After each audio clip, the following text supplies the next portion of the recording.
रूस और यूक्रेन के बीच तनाव चरम पर है। एक तरफ बेलारूस में रूस और यूक्रेन की बातचीत हुई, दूसरी तरफ परमाणु खतरा जो है परमाणु हमले का वो भी पूरी दुनिया पर मंडराने लगा है जब से रूस ने अपने परमाणु दस्ते को एक्टिवेट किया है। इस सबके बीच में अमेरिका क्या सोच रहा है, इस पर बात करने के लिए हमारे साथ इस वक्त जुड़ गए हैं बेहद खास मेहमान। हमारे साथ सीधे वॉशिंगटन डीसी से जुड़ गए हैं अमेरिका के विदेश मंत्रालय के प्रवक्ता जेड तरार। मिस्टर तरार, स्वागत है आपका एक बार फिर से न्यूज़ 24 में।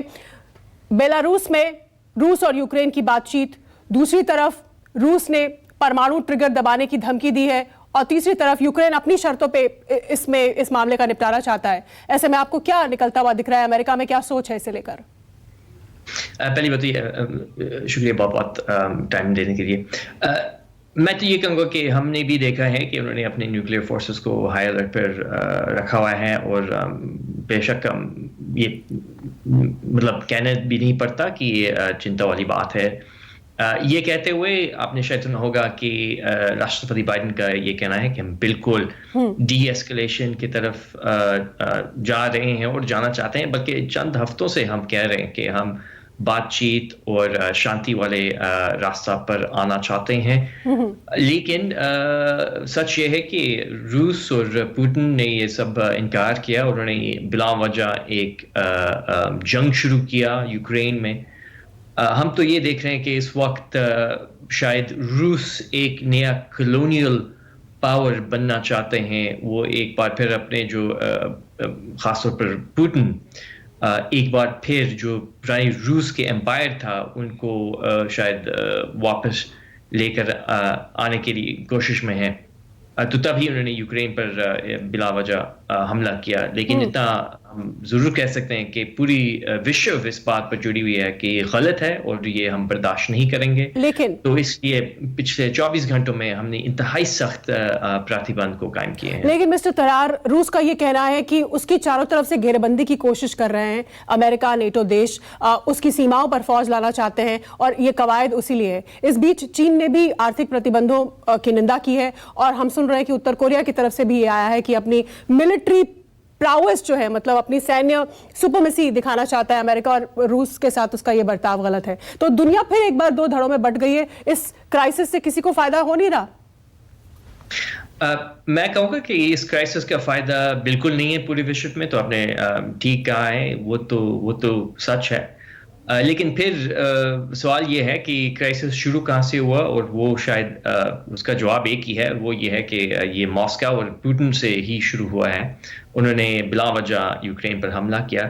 जहाँ तक वो कह रहे हैं कि ये शायद जो अग्रेसर है एक आक्रामक राजनीति नेटो या अमेरिका से आ रहा है, ये भी बिल्कुल गलत है और ये कॉमन सेंस की बात है। अगर आप नेटो को देखें, एक मिसाल ले देते हैं, रूस का इंतहाई बड़ा सरहद है और वो आप मैप पे नक्शा पे आप मैप पे आप देख सकते हैं कि रूस बहुत बड़ा देश है। उसमें से 10% उनके सरहद जो है बॉर्डर है 10% नेटो के टेरिटरी पे है। नेटो सिर्फ एक डिफेंसिव अलायंस है, कभी ऑफेंसिव मूवमेंट हुआ ही नहीं है उनका। ठीक है, तो ये बिल्कुल आई थिंक हमें रिजेक्ट करना पड़ता है कि ये कॉमन सेंस की बात है कि इसमें कोई सेंस नहीं है। मिस्टर तरार, ये भी देखिए कि मिस्टर तरार जी बिल्कुल आपकी बात हमने सुनी मिस्टर तरार, लेकिन अमेरिका की इस वक्त क्या भूमिका है? ये जो बातचीत हो रही है रूस और यूक्रेन के बीच, जो बेलारूस में इनिशिएटिव हुआ, इसमें अमेरिका की क्या भूमिका है? आप यूक्रेन के साथ तो संपर्क में हैं, आपने पिछली बार जब मुझसे बात की थी तो बताया था, लेकिन क्या रूस के साथ भी कोई बैकडोर बातचीत हो रही है ताकि एक कूटनीति के जरिए हल ढूंढा जा सके और दुनिया को एक तीसरे विश्व युद्ध या परमाणु हमले से बचाया जा सके? देखिए, हम तो समझते हैं कि हम बिल्कुल पहली बात तो ये कि जहाँ तक न्यूक्लियर फोर्सेस हैं वो इंतहाई संगीन, बहुत सीरियस मामला है। लेकिन मैं बहुत तफसील में नहीं जानना चाहूँगा कि जहाँ तक हमारे बैक चैनल्स हैं या और भी हमारे मैकेनिज्म्स हैं इसमें, क्योंकि जाहिरी बात है बैक चैनल का मतलब यही है कि हम उन पर बहुत खासतौर पर मीडिया पर गुफ्तगू नहीं करते, बातचीत नहीं करते उस पर। लेकिन आई थिंक जो सबसे महत्वपूर्ण बात है इस वक्त वो ये है कि पूरी विश्व इस बात पे जुड़ी हुई है कि हमने यूक्रेन को सपोर्ट देना है, चाहे वो मिलिट्री सपोर्ट है थ्रू सप्लाईज या वो ह्यूमैनिटेरियन सपोर्ट है। तो बिल्कुल ये भी सच है कि कई देश ने रूस को भी सपोर्ट दिया, लेकिन अगर हम पूरे विश्व को देखें, आई थिंक 2/3 ने बहुत ही क्लियरली, बहुत स्पष्ट तौर पर उन्होंने यूक्रेन पर सपोर्ट किया। बिल्कुल ये भी है कि बशार अल-असद सीरिया में उन्होंने एक ऐलान के लिए रूस पर बिल्कुल सपोर्ट किया, लेकिन अगर आप पूरे विश्व को देखें तो मेरे ख्याल से समझ गई मैं आपकी बात। लेकिन ये जो मतलब वन अपमेनशिप की बजाय क्या बातचीत के लिए कोई अमेरिका पहल कर रहा है? क्योंकि रूस को अगर इस तरह से अलग थलग कर दिया जाएगा, क्योंकि हमने देखा है कि यूट्यूब ने और रशियन मीडिया जो है उसके ब्रॉडकास्ट भी बैन हो गए हैं वेस्ट में, ताकि कोई वहां से खबर ना निकले। तो अगर इस तरह से रूस को बिल्कुल अलग थलग पश्चिमी देश कर देंगे तो फिर इसका बातचीत के जरिए कैसे, ये तो और ज्यादा क्राइसिस गंभीर हो जाएगा ना। देखिए, असल में जिस नतीजे पे हम पहुंचना चाहते हैं वो ये है कि ये बहुत साफ होना चाहिए कि आप किसी पड़ोसी देश पर हमला नहीं कर सकते बिला वजह। आप युद्ध ऐसे नहीं शुरू कर सकते कि किसी सदी में। तो बिल्कुल इसका मतलब यही होगा कि रूस मुकम्मल तौर पर अंतर्राष्ट्रीय सिस्टम से निकाला जाएगा, जो कि हमने पिछले 2-3 दिनों में देखा है।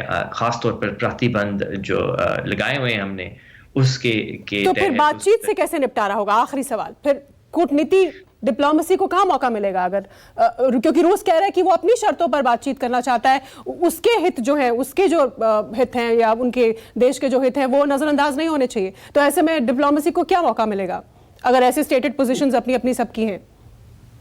देखिए, डिप्लोमेसी तो हमेशा रहेगा, होगा, और हम हमेशा तैयार हैं डिप्लोमेसी में। लेकिन डिप्लोमेसी का मतलब ये नहीं है कि अगर आपने युद्ध शुरू किया तो इसके कोई कॉन्सिक्वेंसेस नहीं है।